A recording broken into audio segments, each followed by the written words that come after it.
नायब सिंह सैनी ईश्वर की शपथ लेता हूं कि मैं विधि द्वारा स्थापित भारत के संविधान के प्रति सच्ची श्रद्धा और निष्ठा रखूंगा। मैं भारत की प्रभुता और अखंडता अक्षुण्ण रखूंगा।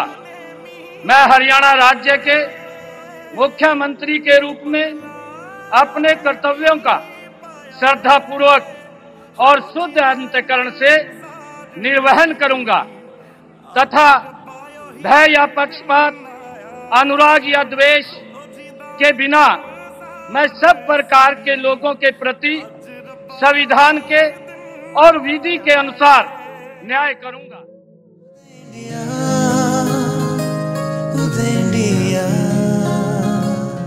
हाल ही में हुए हरियाणा विधानसभा चुनाव और 8 अक्टूबर को आए परिणाम के बाद हरियाणा में बीजेपी को पूर्ण बहुमत प्राप्त हुआ, जिसके बाद गुरुवार 17 अक्टूबर को हरियाणा में नई सरकार का गठन हो गया है। नायब सिंह सैनी समेत 14 विधायक को शपथ दिलाई गई। सबसे पहले नायब सिंह सैनी ने मुख्यमंत्री पद की शपथ ली। इसके बाद दूसरे नंबर पर अनिल विज को शपथ दिलाई गई। बता दें कि हरियाणा में नायब सिंह सैनी की बतौर मुख्यमंत्री दूसरी बार ताजपोशी हुई है। पंचकुला के शालीमार ग्राउंड में हुए शपथ ग्रहण समारोह में राज्यपाल बंडारू दत्तात्रेय ने उन्हें पद और गोपनीयता की शपथ दिलाई। इस दौरान खुद प्रधानमंत्री नरेंद्र मोदी, केंद्रीय रक्षा मंत्री राजनाथ सिंह, अमित शाह समेत बीजेपी और एनडीए के सहयोगी दलों के शासित राज्यों के मुख्यमंत्री मौजूद रहे। इस शपथ ग्रहण कार्यक्रम में हजारों लोग भी शामिल हुए। अब आइए जानते हैं किन किन विधायकों को मंत्री बनाया गया। पहला बता दें कि अनिल विज को कैबिनेट मंत्री की शपथ दिलाई गई।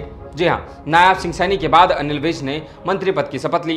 अनिल विज हरियाणा में बीजेपी के सबसे सीनियर विधायक हैं। उन्होंने अंबाला कैंट निर्वाचन क्षेत्र से लगातार 7वीं बार जीत हासिल की।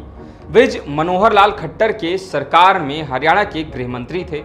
विज के पास स्वास्थ्य और खेल जैसे कई विभाग भी रहे हैं। साल 2014 से पहले वह राज्य में बीजेपी विधायक दल के नेता थे।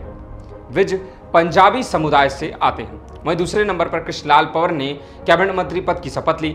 अनिल विज के बाद बीजेपी विधायक कृष्ण लाल पंवार ने मंत्री पद की शपथ ली। वह दूसरी बार मंत्री बने हैं। पंवार दलित समुदाय से आते हैं। कृष्ण लाल पंवार पानीपत के इसराना सीट से विधायक हैं। वह कुल 7 बार विधानसभा चुनाव लड़े हैं, जिसमें से 5 बार उन्हें जीत प्राप्त हुई है। पंवार ने अभी हाल ही में राज्यसभा सांसद से इस्तीफा दिया था। कृष्णलाल कभी पानीपत के थर्मल प्लांट में बिजली बोर्ड के कर्मचारी थे। उन्होंने इनेलो से राजनीतिक पारी शुरू की। वह इनेलो छोड़कर 2014 में बीजेपी में शामिल हुए, जिसके बाद एक बार फिर से वो मंत्री पद उनको प्राप्त हुआ है। वहीं तीसरे और बात करें तो विपुल गोयल को भी कैबिनेट मंत्री पद की शपथ दिलाई गई। विपुल गोयल फरीदाबाद सीट से आते हैं।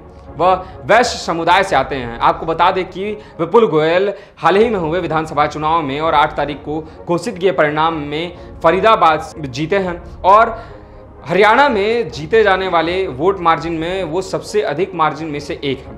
गोयल दूसरी बार मंत्री बने हैं। गोयल 2014 में भी विधायक थे। जब 2016 से जब मनोहर लाल कैबिनेट का विस्तार हुआ तो विपुल गोयल को पर्यावरण एवं उद्योग मंत्री बनाया गया था। चौथे नंबर पर बात करें तो राव नरवीर सिंह ने कैबिनेट मंत्री पद की शपथ ली है। गुरुग्राम के बादशाहपुर से विधायक राव नरवीर सिंह को कैबिनेट मंत्री पद की शपथ दिलाई गई। नरवीर तीसरी बार विधायक बने हैं। 2019 में उनका टिकट काट दिया गया था। हालांकि 2024 में उन्हें टिकट मिला और कांग्रेस उम्मीदवार वर्धन यादव को 60,000 से ज्यादा वोटों से उन्होंने हराया, जिसके बाद नरवीर सिंह को मंत्री पद की शपथ दिलाई गई है। नरवीर यादव समुदाय से आते हैं।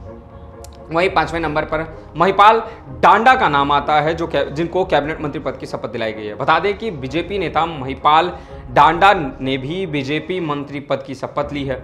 डांडा जाट समुदाय से आते हैं। महिपाल लगातार दूसरी बार सैनी कैबिनेट में शामिल हुए हैं। वह पानीपत ग्रामीण सीट से विधायक हैं। वह 2019 में भी यहां से विधायक चुने गए थे। 6वें नंबर पर श्रुति चौधरी का नाम आता है, जिन्हें कैबिनेट मंत्री पद की शपथ दिलाई गई है। जी हाँ, बीजेपी नेता श्रुति चौधरी को भी कैबिनेट मंत्री पद की शपथ दिलाई गई। वह तोशाम सीट से पहली बार विधायक बनी हैं। वह जाट समुदाय से आती हैं। श्रुति राज्यसभा सांसद किरण चौधरी की बेटी हैं। श्रुति की मां किरण चौधरी भी हरियाणा सरकार में मंत्री रह चुकी हैं। तोशाम सीट श्रुति चौधरी के परिवार के पास 50 साल से ज्यादा समय से है। मां बेटी चुनाव से पहले ही कांग्रेस छोड़कर बीजेपी में शामिल हुई थी, जिसके बाद अब उन्हें बीजेपी में मंत्री पद दिया गया है। 7वें नंबर पर आता है नाम अरविंद शर्मा का, जिन्हें कैबिनेट मंत्री पद की शपथ दिलाई गई। बीजेपी नेता अरविंद शर्मा को भी कैबिनेट मंत्री बनाया गया। वह 2024 के लोकसभा चुनाव में रोहतक से चुनाव हार गए थे। विधानसभा चुनाव में उन्हें बीजेपी ने गोहाना सीट से उम्मीदवार बनाया और उन्होंने यहां से जीत प्राप्त की। अरविंद शर्मा 2019 में रोहतक से सांसद चुने गए थे। वह ब्राह्मण समुदाय से आते हैं। 8वें नंबर पर नाम आता है श्याम सिंह राणा का, जिन्हें आज कैबिनेट में शामिल किया गया। जी हां, राजपूत समुदाय से आने वाले श्याम सिंह राणा पहली बार कैबिनेट मंत्री बने हैं। वह यमुनानगर के रादौर सीट से विधायक बने हैं। रादौर सीट कांग्रेस से छीनकर उन्होंने बीजेपी की झोली में डाली, जिसका फल उन्हें मंत्री पद के रूप में मिला।